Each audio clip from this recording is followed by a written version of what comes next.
നമസ്കാരം. National broadcasting news ഇന്ത്യയിലേക്ക് സ്വാഗതം.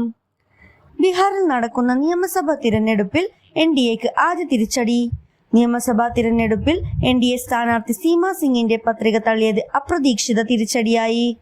മർഹൌര മണ്ഡലത്തിലെ LJP സ്ഥാനാർത്ഥിയായി പത്രിക നൽകിയ സിനിമാ താരം സീമ സിംഗിന്റെ പത്രികയാണ് സൂക്ഷ്മ പരിശോധനയിൽ തള്ളിയത്. സീമയുടെയും സ്വതന്ത്ര സ്ഥാനാർത്ഥിയായിരുന്ന അൽതാഫ് രാജുവിന്റെയും BSPയുടെ ആദിത്യകുമാറിന്റെയും പത്രികകൾ രേഖകളിലെ പോരായ്മകൾ ചൂണ്ടിക്കാട്ടി സൂക്ഷ്മ പരിശോധനയിൽ തള്ളിയിട്ടുണ്ട്.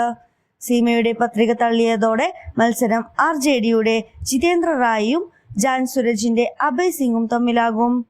NDAയുടെ സീറ്റ് വീതം വെപ്പിൽ ചിരാഗ് പസ്വാന്റെ LJPക്ക് 29 സീറ്റുകളാണ് ലഭിച്ചത്. വിജയ സാധ്യതയുള്ള സീറ്റിൽ പത്രിക തള്ളിയത് LJPക്ക് കനത്ത തിരിച്ചടിയാണ്. ഭോജ്പുരി സിനിമകളിലൂടെ ബീഹാറിൽ വളരെ പ്രശസ്തയായ നടി സീമ സിംഗിന് വിജയ സാധ്യതയുണ്ടെന്ന് കണ്ടായിരുന്നു LJP സീറ്റ് നൽകിയത്. കൂടുതൽ അപ്ഡേറ്റ്സിനായി കാത്തിരിക്കുക. National broadcasting news India. നന്ദി.